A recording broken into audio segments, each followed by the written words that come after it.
Nah, saya juga mengundang Pak Keith untuk datang dan dia akan membagi atau berbagi satu cerita mengenai pengalaman Roh Kudus dalam hidup pribadi. Gitu. Makasih Pak Keith. Terima kasih Pak Mark. Sebenarnya kemarin saya ada di Korea Barat, di bawah firman. Dan pada waktu saya ada di situ, saya ingat lagi rencana dari Sekolah Teologi Baptis, kira-kira 86, ada Bapak datang dari Korea Timur pada waktu itu, orang itu dari First Baptist pertama Bandung, dia datang ke sini sebagai transmigran, dia datang ke kebaktian gabungan di sana untuk hari Paskah untuk minta bantu. Tolong, saya datang di sini untuk coba menginjili orang-orang yang datang dari Jawa dan lain-lain.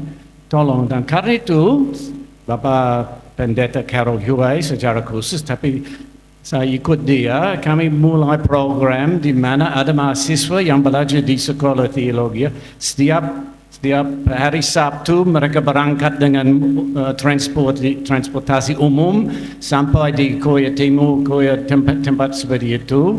Dan hari Minggu, Pak Carol dan saya sendiri kami ikut dengan mobil untuk bantu di sana dan menjemput mereka kembali. Kemarin saya ada di sana. Saya lihat pekerjaan Roh Kudus. Biji itu ditanam, biji itu 1-2 orang saja. Kemarin lebih dari 100 orang berkumpul di Korea Barat untuk memuji kepada Tuhan. Apakah ini pekerjaan Roh Kudus? Memang benar. Tapi maaf, saya mau ambil waktu sedikit untuk salah satu cerita yang pribadi. Tanggal 1 bulan Februari 19, saya lupa kata-kata 1988,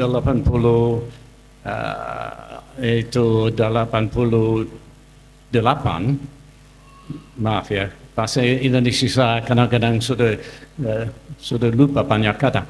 Tapi pada waktu itu istri saya ada di rumah sakit dan Benjamin, anak yang kedua kami, dilahirkan pada saat itu.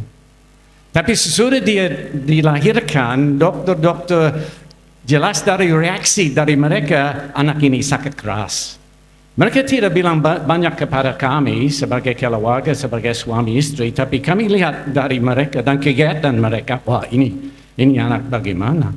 Kemudian mereka bawa anak ini sampai ke ruang yang khusus untuk anak yang sakit keras sekali. Akhirnya mungkin 1-2 jam kemudian dokter datang kepada kami dan bilang kepada kami, Bapak, Ibu, kami ada berita yang cukup berat. Kami tidak yakin anak ini akan hidup sepanjang hari ini karena sakit keras, karena infeksi dengan apa itu lung ya, palu-palu itu lung, what's lung made? Lungs? Bukan jantung ya, apa? Palu-palu, terima kasih Bapak, ada mengajar di sini, bagus. Tapi, dan dokter bilang itu infeksi seperti berarti tidak ada oksigen sampai otak anak itu. Anak itu tidak akan hidup. Kalau hidup pasti ada paralysis dan lain-lain. Saya pulang dari rumah sakit, Ibu Merrill masih berbaring di situ. Di tengah malam itu menerima telepon. Saya pikir bahwa ini pasti dong akan menjelaskan anak sudah mati. Tapi dokter itu bilang, Bapak kami sudah ambil, sudah yakin bahwa kami akan bawa anak ini kepada rumah sakit yang khusus untuk anak-anak. Saya bilang, boleh, silakan. Saya pikir saya tidak ada pengharapan ya. Dokter sudah bilang tidak ada pengharapan, saya tidak ada pengharapan. Tapi pada waktu itu kami bilang kepada dokter, kalau begitu bagaimana, kita akan bikin apa? Dia bilang, wah, dia lihat kami keluarga yang percaya. Dia bilang, wah, berdoa saja. Kan itu kami panggil banyak teman, kasih berita, anak ini Benjamin dia sakit keras, tolong doa ya. 1 bulan Benjamin ada di rumah sakit khusus untuk anak-anak. Dokter bilang, wah mungkin dia orang buta, karena harus kasih oksigen 100%. Kemudian bilang, wah dia tidak bisa jalan kaki, karena ada itu paralysis ya di kiri. Mereka ada daftar ya yang cukup luas. Asip itu dan kesimpulan anak ini akan mati karena ada 7 pohon pokok yang mungkin akan mengibat itu. Wah, sesudah 1 bulan kami bisa bawa anak ini pulang. Kami senang, tapi wah kami khawatir bagaimana mungkin kalau sudah dengar apa itu penjelasan dari dokter-dokter. Tapi kami terus berdoa.